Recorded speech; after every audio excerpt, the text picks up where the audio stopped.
बात कर रहे हैं कि आपकी एक विल पावर है जिससे आप एक डिसीजन लेते हैं। इसको इच्छा शक्ति बोलते हैं हिंदी में। आपने एक डिसीजन लिया, यानी अपने माइंड में कुछ सोचा कि मेरे को ये करना है। मान लो एक तरह की डाइट फॉलो करनी है, मान लो एक्सरसाइज करनी है। अभी हम हेल्थ का एग्जांपल लेते हैं क्योंकि आपने हेल्थ की बात करी है। लेकिन कुछ दिन हम करते हैं, उसके बाद में छूट जाता है, हम उस पर स्टिक नहीं रह पाते हैं। बड़े जोश के साथ में शुरू करते हैं, लेकिन कुछ दिन बाद सब बेकार हो जाता है। तो क्या जोश इंपॉर्टेंट है या फिर उस पर स्टिक रहना इंपॉर्टेंट है? इंपॉर्टेंट क्या है आपके लिए, कि उस हैबिट पे स्टिक रहना, या जो एक जोश होता है शुरू शुरू में जब हम किसी काम को कर रहे होते हैं, एक एक्साइटमेंट होता है। You want to sustain the excitement level और you want to sustain the activity. दो अलग अलग क्वेश्चंस हैं ये। आपके लिए मेन इंपॉर्टेंट क्या है? एक्टिविटी। तो पहले हम क्वेश्चन को हमने थोड़ा सिंप्लीफाई किया। तो अब हमें जोश को सस्टेन नहीं करना है, क्योंकि जोश सस्टेन, अगर एक्साइटमेंट सस्टेन हो भी गया तो जरूरी नहीं है वो एक्साइटमेंट आपके लिए अच्छा हो। क्योंकि बहुत ज्यादा एक्साइटमेंट के साथ आप जाओगे जिम में, कुछ एक्सरसाइज करोगे या एकदम से जितनी आपकी लिमिट्स है उससे बहुत ज्यादा कुछ करोगे तो इंजरी भी हो सकती है। सो एक्साइटमेंट से ज्यादा जो जरूरी है वो है to stick to the routine, that is a habit. कि कोई हमने नई हैबिट पकड़ी तो वो उस पर हम स्टिक रहे। तो अब इसके पीछे क्या क्या रीजंस होते हैं, एक एक करके समझने की कोशिश करते हैं। सबसे पहला रीजन ये होता है कि हमारी बचपन से लेकर के आज तक एक तरह की आदत पड़ी होती है। हम एकदम से ही उससे अपोजिट कुछ करने लग जाते हैं या उससे बहुत अलग कुछ करने की कोशिश करते हैं, फिर हम फेल हो जाते हैं। आपकी बॉडी को एक तरह के खाने की आदत है बचपन से। अब आपने क्या किया, किसी डाइटिशियन के पास गए, किसी न्यूट्रिशनिस्ट के पास में गए और उन्होंने उठा करके एक डाइट चार्ट आपको दे दिया, जो बचपन से आज तक जो आप करते आए हो उससे बिल्कुल ही अलग है। अब आप कह रहे हो कि मैं अपनी विल पावर से इसको कंट्रोल क्यों नहीं कर पा रही? अरे विल पावर की एक लिमिट है ना। आप 2 दिन कर सकते हो, 5 दिन कर सकते हो, 10 दिन कर सकते हो, बट उसको सस्टेन नहीं कर सकते ना।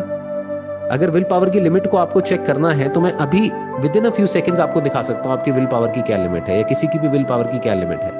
अपने हाथ से अपनी नाक बंद करिए और कुछ देर तक सांस रोकने की कोशिश करिए, सिर्फ 10 मिनट के लिए। रोक सकते हैं अपनी विल पावर से? नहीं रोक सकते। कितनी देर रोक सकते हैं? Few seconds. यहाँ पर ब्रेथ क्या हो गई? आपकी बायोलॉजिकल प्रोग्रामिंग। और ये जो आप कह रहे हो मेरे को अपनी ब्रेथ को रोक करके रखना है, ये क्या हो गया? आपकी विल पावर। तो आपकी विल पावर आपकी बायोलॉजिकल प्रोग्रामिंग के आगे हार गई। तो इसके पीछे जो एक सबसे बड़ा रीजन होता है वो ये होता है कि हम कुछ ड्रास्टिक चेंजेस लेकर के आने की कोशिश करते हैं अपनी हैबिट्स में। ये बहुत बड़ी गलती है। वो तो मैं समझती हूँ, लाइक एकदम से हम नहीं चेंज कर सकते। It has to be slow, right? We need to start small and then just keep going with that. But still like I struggle with that कि करते हैं, फिर खुद को ही कहते हैं कि इट्स ओके, अगर एक दिन नहीं भी करेंगे तो चलेगा। So that is what I want to improve. देखो, एक है आपका थॉट, यानी कि एक आइडियल सिनेरियो कि ऐसा होना चाहिए, और एक है रियलिटी जो होता है। होता क्या है सबके साथ में? जो आप कह रहे हो वो सबके साथ में होता है।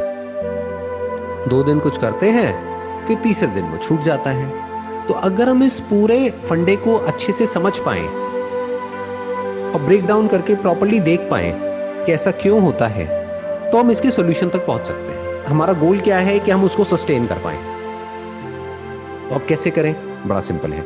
नंबर 1, बहुत ही माइनर चेंजेस करिए अपनी डाइट में। अगर आप डाइट की बात कर रहे हैं तो, या अगर एक्सरसाइज कर रहे हैं तो अपने ऐसे अनरियलिस्टिक गोल्स मत बनाइए कि उस पे आप स्टिक ना रह पाए। अंदर से हमको पता होता है कि हम कितना कर पाएंगे कितना नहीं, फिर भी अनरियलिस्टिक गोल्स बना लेते हैं, अपनी लिमिट्स को पुश करने की कोशिश करते हैं।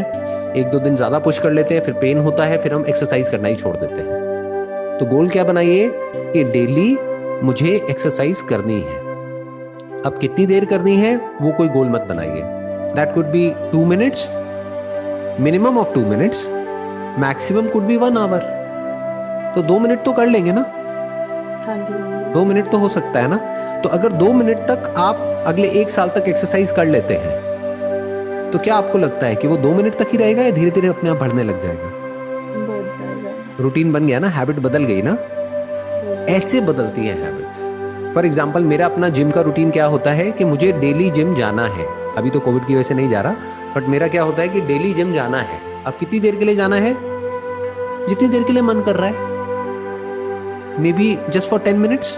कई बार ऐसा भी होता है कि मैं बहुत बिजी हूं, कोई मीटिंग है, ये है, वो है, अब टाइम नहीं है, तो हमारे पास में एक एक्सक्यूज आ जाता है कि आज तो मेरे पास में टाइम ही नहीं है या मैं बहुत टायर्ड हूं, तो मैं आज जिम नहीं जा सकता। क्यों? क्योंकि मेरे को 1 घंटा जाना होता है, तो 1 घंटा नहीं है, तो मैं जिम नहीं जाऊंगा। तो मैं क्या कहता हूं, क्या फर्क पड़ता है, 5 मिनट के लिए जाना है ना, जबकि जाने में मुझे 10 मिनट लगते हैं 10 मिनट जाना, 10 मिनट आना, लेकिन 5 मिनट जिम, लेकिन जाऊंगा जरूर। That is one. And second, जो आपने डाइट की बात करी, जो डाइट जैसी आप बचपन से खाते आए हैं उसी में माइनर चेंजेस कर दीजिए। हो सकता है आपको उसमें चेंज भी करने की जरूरत ना पड़े, उसी को बैलेंस कर दीजिए, तो कुछ बदलने की जरूरत ही नहीं है, तो नई हैबिट बनाने की जरूरत ही नहीं है। जो गोल हमारा होता है उसको अचीव उससे भी किया जा सकता है जिस तरह से हम कर रहे हैं, बस उसमें माइनर चेंजेस करने होते हैं। फॉर एग्जाम्पल, आपकी वीकनेस है चॉकलेट, कि आप चॉकलेट बहुत खाते हो, खाओ चॉकलेट, कौन मना कर रहा है, चॉकलेट में क्या बुराई है, चॉकलेट में जो शुगर होती है वो प्रॉब्लम है ना। तो आजकल तो ऐसी ऐसी चॉकलेट्स आती हैं जो मैं शुगर फ्री नहीं कहूंगा, बट जिसमें मान लो स्टीविया होती है, which is okay for the health, which is better from the calorie perspective, तो वो खा लो, उससे उसको रिप्लेस कर जाओ, छोड़ो मत कुछ भी। तो मैं क्या कह रहा हूं, ऐसे बड़े स्टेप्स उठाइए ही मत, छोटे छोटे स्टेप्स उठाइए। जो भी आपका गोल है उसकी तरफ माइनर मॉडिफिकेशंस करिए, मतलब कि माइंड को ऐसे देखिए बिल्कुल एक बच्चे की तरह। अब अगर उससे आप जबरदस्ती, अगर बच्चे को जबरदस्ती उससे कुछ करवाने की कोशिश करोगे, तो क्या बच्चा करेगा?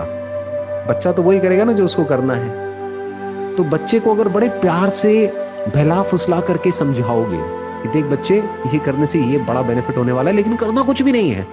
बच्चे को कहोगे तेरे को 10 बार ऊपर नीचे 10 फ्लोर की बिल्डिंग है वो चढ़नी है, तो बच्चा परेशान हो जाएगा, कहेगा मैं नहीं कर रहा।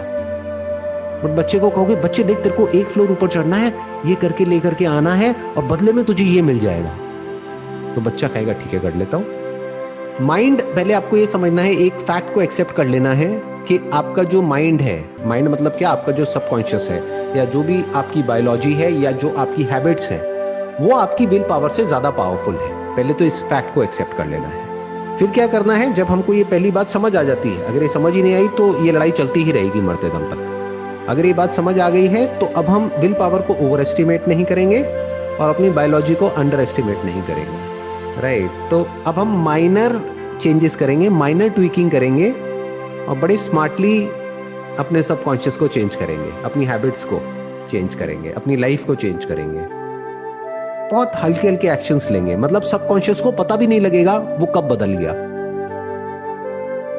लॉन्ग टर्म गोल होगा हमारा कि 2-3 महीने में मुझे बदलना है, या 2 साल में बदलना है। लॉन्ग टर्म विजन होगी, ये नहीं कि मेरे को 2 हफ्ते में पता नहीं क्या कर देना है। ज्यादातर लोग यही गलती कर बैठते हैं कि अब तो मुझे डेली जिम जाना है 2 घंटे के लिए, अब तो मैं ये क्रैश डाइट फॉलो करके ही रहूंगी अगले 7 दिन तक, और फिर पता लगता है कि डायरिया हो गया, ये हो गया, वो हो गया, हालत खराब है बॉडी की। फिर हम कहते हैं छोड़, भाड़ में गई डाइट। उसके बाद हम कोई भी डाइट फॉलो नहीं करते हैं, और उसके बाद जो हमारी पहले डाइट थी उसकी भी धज्जियां उड़ जाती है, तो हम और नीचे गिर जाते हैं इस चक्कर में। क्यों? क्योंकि हम स्मार्टली चीजों को मैनेज नहीं कर रहे हैं। थोड़ा सा स्मार्टली करेंगे तो सब कुछ आसान हो जाएगा। जो मैं बोलता हूँ ना आसान है, वो तब आसान है जब आप बड़े आराम से कूली कामली चीजों को कर रहे हैं। एक और रीजन क्या होता है, देखिए हमारे माइंड में जो थॉट्स चल रहे होते हैं ना, तो एक टाइम पे एक ही जगह पे हमारी अटेंशन रह सकती है। आप कह सकते हो attention is basically a scarce resource जो हमारे पास में है। जैसे पैसा होता है ना, एक स्केयर्स है, तो अगर आपके पास में मानो $100 है, तो आप $100 से उतने का ही सामान खरीद सकते हैं, 1000 का नहीं खरीद सकते ना। ऐसे ही ये जो अटेंशन है, ये एक स्केयर्स रिसोर्स है, आपके पास में लिमिटेड अटेंशन है। तो अब होता क्या है कि हम अपने लिए कोई गोल सेट करते हैं, लेकिन हमारे माइंड से वो गोल ही स्किप हो जाता है, हमारी अटेंशन कहीं और चली जाती है। क्योंकि जिस फ्रेम ऑफ माइंड में आपने अपना एक गोल सेट किया था, वो फ्रेम ऑफ माइंड अलग था, और उसके 4 दिन बाद फ्रेम ऑफ माइंड कुछ और है। तब हम एक स्टेबल रिलेशनशिप में थे 4 दिन पहले, और अब 4 दिन में क्या बदला कि हमारा ब्रेकअप हो चुका है, सब कुछ बदल चुका है, राइट। या तब हमारे पास में जॉब थी, अब जॉब ही नहीं है, तो बेसिकली क्या हुआ, सारी अटेंशन वहां चली गई, तो ये पीछे हट गया। सो अब इसका क्या तरीका है इस पे स्टिक रहने का, कि जो भी आप सोचते हो कि करना चाहिए, एंड यू आर 100% श्योर कि अब मुझे ये करना है अगले 10 साल तक, 20 साल तक, 30 साल तक, तभी करने का फायदा है ना। अगर एक्सरसाइज करनी है और 10-20 साल 30 साल करनी है तो उसका फायदा है। अगर करनी है 1-2 महीने है तो ना भी करो तो कोई फर्क नहीं पड़ता, राइट। अगर 10-20-30 साल तक करना है तो अपने माइंड को इस तरीके से कंडीशन करो कि हर तरफ आपको सुबह से लेकर के रात तक वो दिखता रहे। लिख लिख करके जगह जगह पर रख दो। दीवार गंदी करनी है कर दो, आपके पीछे की दीवार बड़ी साफ लग रही है मुझे, गंदी कर दो इसको, दीवार को आप लिख दो, यहाँ पर जगह जगह कुछ लिख करके लगा दो कि ये मुझे करना है बाय व्हाटएवर। अभी चल रहा है 2021, राइट। तो आप बोल सकते हो कि by 2031 this is what I want to do, that is exercise daily for just 2 minutes. इतना ही लिखो, तो 2 मिनट का 20 मिनट 1 घंटा तो अपने आप ही हो जाएगा, राइट। हाँ, मॉडरेट डाइट, च्यू 32 टाइम्स, ऐसी कुछ चीजें लिख करके लगा दो। तो जब इस तरह से आपको बार बार दिखता रहेगा तो अगर कुछ दिन के लिए अटेंशन आपकी कहीं और भी चली गई तो वापस वहां पर आ जाएगी। बट अगर आपने ऐसा कुछ नहीं किया हुआ है तो अब वो गया, वो कहां है, बैक बर्नर पे है, गया, भूल गए। फिर 1-2 साल बाद याद आएगा, अरे ऐसा कुछ करना था मुझे तो, राइट। वही हो गया कि constant reminder, right, constant reminder, morning, evening, night, जब तक कि वो हैबिट ना बन जाए, जब तक कि वो आपका सेकंड नेचर ना बन जाए, फिर उसकी जरूरत नहीं है कांस्टेंट रिमाइंडर की।